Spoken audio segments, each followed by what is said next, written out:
Hey guys, welcome to my channel. This is my channel Jai Maa Sheetla देवी। कैसे हैं आप सब? आप सभी को जय माता दी, जय माँ काली। और आप लोगों ने मुझसे बहुत ज़्यादा सवाल पूछे थे कि सवारी खुल के नहीं आती है, थर्ड आई पे वाइब्रेशंस होती है, बट कुछ चीज़ें दिखाई देती हैं, इस पर समझ में नहीं आती हैं। और आपने ये भी बोला था कि मुझे पेन बहुत ज़्यादा एक्सट्रीम लेवल का होता है और वो काफ़ी लंबे समय से हो रहा है, शरीर में पेन हो रहा है या चक्रों का पेन हो सकता है या किसी नेगेटिविटी के कारण भी हो सकता है।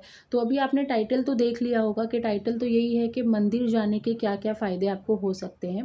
तो आप ही के सवालों के जवाब हैं ये सारी चीज़ों को, तो मैं कोशिश करूँगी कि आपके सारे सवालों के जवाब मैं इस वीडियो के थ्रू दे सकूँ। और आपको कहीं ना कहीं ये चीज़ें फॉलो करनी चाहिए अपनी लाइफ में। अगर आप साधना कर रहे हो, ओके, या आपकी कुंडलिनी अवेकन हो रखी है, या आप भगत बनना चाहते हो, आगे चल के आप जन कल्याण करना चाहते हो, या आपके अंदर इच्छा है ये चीज़ों की, तो आप मंदिर जाना ज़रूर शुरू कर दो, है ना? ऐसा नहीं बोलूँगी कि आप बहुत ज़्यादा आपके आसपास अगर कोई शक्तिपीठ नहीं है, कोई जागृत मंदिर नहीं है, तो आपको कोई फ़ायदा नहीं होगा, ऐसा नहीं है। शक्तिपीठ जाना बहुत ज़्यादा ज़रूरी होता है। जो भी आपकी शक्ति है, जैसे आप भोलेनाथ को मानते हो, तो आपको भोलेनाथ के जो जागृत मंदिर है वहाँ पे आपको ज़रूर जाना चाहिए। भले आप साल में एक बार जाओ, अगर नज़दीक है तो महीने में एक बार हो सकता है, तो बहुत अच्छी बात है, वहाँ पे आपको ज़रूर जाना चाहिए। अगर किसी देवी को आप मानते हो तो देवी की जागृत जगह पर ज़रूर जाओ। कोई भी जागृत जगह, फॉर एग्ज़ाम्पल आप दुर्गा माँ को बहुत ज़्यादा मानते हो, माता काली को बहुत ज़्यादा मानते हो, अगर आपके आसपास माता काली का कोई छोटा भी मंदिर है तो आप वहाँ पे रोज़ जाना शुरू कर दो, रोज़। क्योंकि आपके घर के पास है तो आप जा सकते हो, है ना? और अगर नहीं है आपके घर के आसपास और कोई थोड़ी दूरी पे शक्तिपीठ है माता काली का या दुर्गा माँ का, तो आप वहाँ पे महीने में एक बार ज़रूर विज़िट करो शक्तिपीठ में। और अगर शक्तिपीठ नहीं है तो आपके आसपास डेफ़िनेटली कोई ना कोई छोटा मंदिर ज़रूर होगा। छोटा मतलब जो जहाँ पे सब समाज के लोग, सोसाइटी के लोग वहाँ पे पूजा करते होंगे, वहाँ पे होता ही होता है क्षेत्र में। तो आप वहाँ पे जाना ज़रूर शुरू करो। अब इसके फ़ायदे क्या होते हैं वो आप सुन लीजिए। आप लोग बोलते हो ना, मुझे मैसेज करते हो कमेंट बॉक्स में कि मुझे बहुत पेन होता है, मेरे चक्रों में दर्द होता है, चक्र खुलते हैं, ऑरा बन रहा है, नहीं बन रहा है, नेगेटिव अटैक्स होते हैं, या मान लो कि कोई आगे बढ़ना चाहता है, साधक बनना चाहता है, बट गुरु नहीं है उनके पास, तो कैसे अपने इंट्यूशन पावर के थ्रू वो आगे बढ़ सकता है। तो ये सारी चीज़ें जो हैं आपकी मंदिर जाने से भी काफ़ी हद तक सॉल्व होती हैं। ठीक है? आप अगर आपके आसपास कोई मंदिर है और शाम को आप फ्री रहते हो, जैसे 7 बजे, हर मंदिर में 7 से साढ़े 7 बजे के बीच में आरती होनी ही होनी है, कोई भी मंदिर हो। ठीक है? तो आप, अगर हो सकता है, पॉसिबिलिटी है, तो आप आरती में ज़रूर जाओ। नहीं है, रात को 9 बज रहा है, 10 बज रहा है, घर पे आते समय, जॉब कर रहे हो के पैसे भी कमाने, तो आप कोशिश करो मॉर्निंग में एक बार ज़रूर वहाँ से दर्शन करके माथा टेक कर ज़रूर निकलो। क्या होता है ना, बेसिकली जब आपकी कुंडलिनी जागृत हो रही होती है, आप साधक हो, साधना कर रहे हो, शक्तियों का आवाहन करते हो, मंत्र जाप करते हो ना, तो नेगेटिव एनर्जीज़ अटैक करती हैं। नेगेटिव एक यही रीज़न है कि इसकी वजह से आपको प्रॉब्लम्स होती हैं। जिन लोगों को नेगेटिव एनर्जी अटैक्स नहीं करती है, या उनको हैंडल करना आ गया कि नेगेटिव एनर्जी आज नहीं तो कल अटैक करेगी, तो मैं ये सॉल्यूशन कर लूँगा अपने प्रोटेक्शन के लिए। तो प्रोटेक्शन अगर आपको करानी है, अपनी कोई नेगेटिव एनर्जीज आपके साथ है, तो आप मुझे काउंसलिंग ले सकते हो। मैं यहाँ पे यूट्यूब पर आपको सारी बातें नहीं बता सकती हूँ, मैं आपको बेसिक चीज़ बताती हूँ। काउंसलिंग में आपको चेक करना पड़ता है, आपसे बात करके पता करनी पड़ती है मुझे चीज़ें, और ऑरा चेक करना पड़ता है। उसके बाद मैं कुछ आपको इष्ट देवता के रिगार्डिंग आपको गाइड कर सकती हूँ, आप किस इष्ट देव को मानते हो उसके हिसाब से। ठीक है? तो बैक टू द पॉइंट। तो मैं आपको ये कह रही थी कि अगर आप के चक्रों में ब्लॉकेजेस है और आप मंदिर रोज़ जाते हो, आप देखोगे 5 से 6 दिन में आपकी जो चक्र है, उसके जो ब्लॉकेजेस हैं, वो आपको फ़र्क दिखना शुरू हो जाएगा।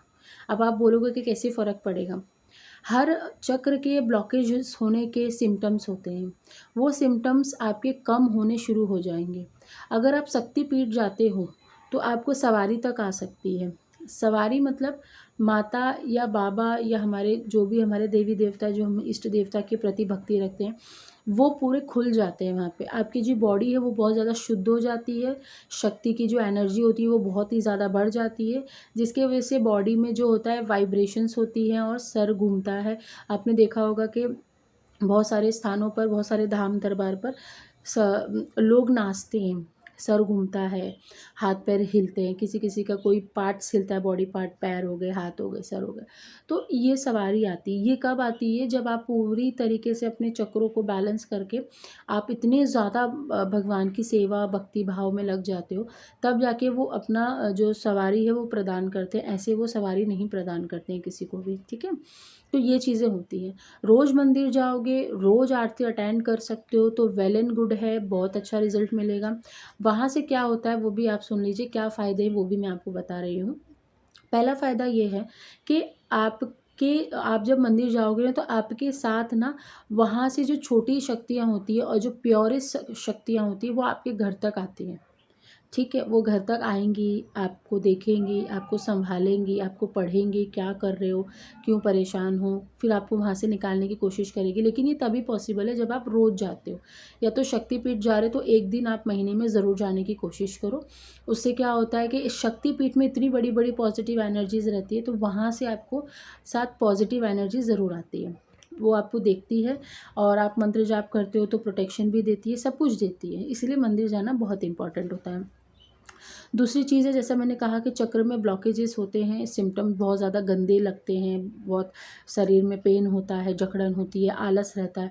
तो आप अगर जाओगे ना वहाँ पे मंदिर में तो आपको 6 दिन या 7 दिन में ऐसा लगने लग जाएगा कि आपकी बॉडी ना लाइट हो रही है, हल्की हो रही है। आपको ऐसा नहीं लगेगा कि मुझे साँस लेने में दिक्कत हो रही है, मुझे बात करने में दिक्कत हो रही है। ये नेगेटिविटी की वजह से होता है। ठीक है, नेगेटिविटी बहुत तरीक़ों की होती है, छोटी, बड़ी, हैवी, मतलब कितनी भी शक्तिशाली हो सकती है और कितनी भी एकदम लो कैटेगरी की भी हो सकती है। तो इसीलिए मंदिर जाओगे ना तो आपकी जो नेगेटिविटी है ना वो रिमूव होगी और आपको आपके जो चक्र है वो प्रॉपरली काम करेंगे और आपका जो मंत्र जाप है वो आपके चक्रों तक पहुँचेगा और वो एक्टिव होगा। ठीक है। तीसरा फ़ायदा है इसमें कि आपका जो ऑरा है, जिसमें डस्ट लगी होती है, जिसमें नेगेटिविटी लगी होती है, जिसमें हल्का-फुल्का जो ब्लैकनेस आ जाती है, वो उसकी वजह से ना आपको गंदे-गंदे सपने आते हैं रात को।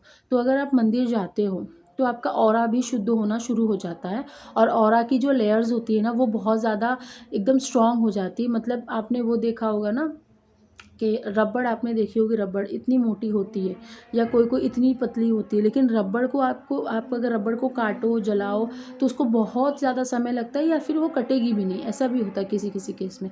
तो उसी तरीके से आपका ऑरा इतना स्ट्रॉन्ग हो जाता है कि आप के आसपास कितनी भी बड़ी नेगेटिविटी हो, आप रात को 2 बजे बाहर घूम रहे हो, किसी कारणवश आपको रात को काम करने जाना पड़ गया, कहीं जाना पड़ गया, तो नेगेटिविटी आपको देखेगी, आपको अटैक करने की कोशिश करेगी, लेकिन आपका ऑरा इतना स्ट्रॉन्ग होगा ना कि वो बैक हो जाएगी। वो आपको ऑरा को टच करके पीछे की तरफ चली जाएगी और उसको पता चल जाएगा कि भाई ये मेरे बस का नहीं है, तो दूर रहेगी वो आपसे। तो ये आपको फ़ायदे ज़रूर होते हैं। और चौथा फ़ायदा है इसमें, जिन लोगों को सवारी खुल के नहीं आती है या फिर सवारी आती है तो आई थिंक बोलती नहीं होगी, समझ में नहीं आता होगा, जो भी एक्स वाई ज़ेड जो भी इश्यूज़ हैं आपके, सवारी नहीं आ रही है, सवारी खुल के नहीं आती है या बोलती नहीं है, तो आप मंदिर की आरती अटेंड करो। जो भी आपके आसपास मंदिर है, आप मंदिर में जाके आरती को अटेंड करो। आरती को वहाँ पे जब तक आरती होती है 15 मिनट, आधा घंटा आप वहाँ पे जाओ, आरती करो सच्चे मन से। आप देखोगे कि 1 से 2 महीने में आपको इसके बहुत ही ज़्यादा बेनिफिशियल आपको रिज़ल्ट दिखने शुरू हो जाएँगे। जितना ज़्यादा मैं कह रही हूँ ना, आप जितना ज़्यादा प्योरिटी में रहोगे, उतना ज़्यादा देवी-देवता की कृपा बनी रहेगी, क्योंकि देवी-देवता हमारे बहुत शुद्ध होते हैं। बहुत ही ज़्यादा शुद्ध होते हैं, बहुत ही ज़्यादा, हम सोच भी नहीं सकते इतने ज़्यादा। तो उनको भी शुद्धता ही पसंद है। वो ऐसे लोगों के शरीर में आएँगे जो शुद्ध रहते हो, ऐसे के क्यों आएँगे जो अशुद्ध रहता हो, जो लहसुन प्याज़ खाता हो या जो अल्कोहल मीट लेता हो, नॉन-वेज खाता हो, उनके शरीर को क्यों वो चॉइस करेंगे, है ना? तो ऐसा होता है। तो ये मंदिर जाने के फ़ायदे हैं।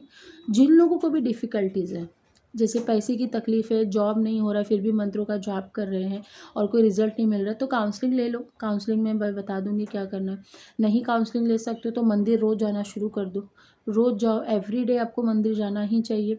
अगर आप मंत्र जाप कर रहे हो, साधक हो, पूजा पाठ में आपका मन लग रहा है, जन कल्याण करने का मन कर रहा है, तो आप जाओ, पूजा अटेंड करो, आरती अटेंड करो, आपको खुद पे खुद रिज़ल्ट मिल जाएगा। ठीक है? ये नहीं सोचना कि मैं ऐसे बोल रही हूँ, ऐसे ही बस फलाना-ढिकाना नहीं, ऐसा कुछ नहीं।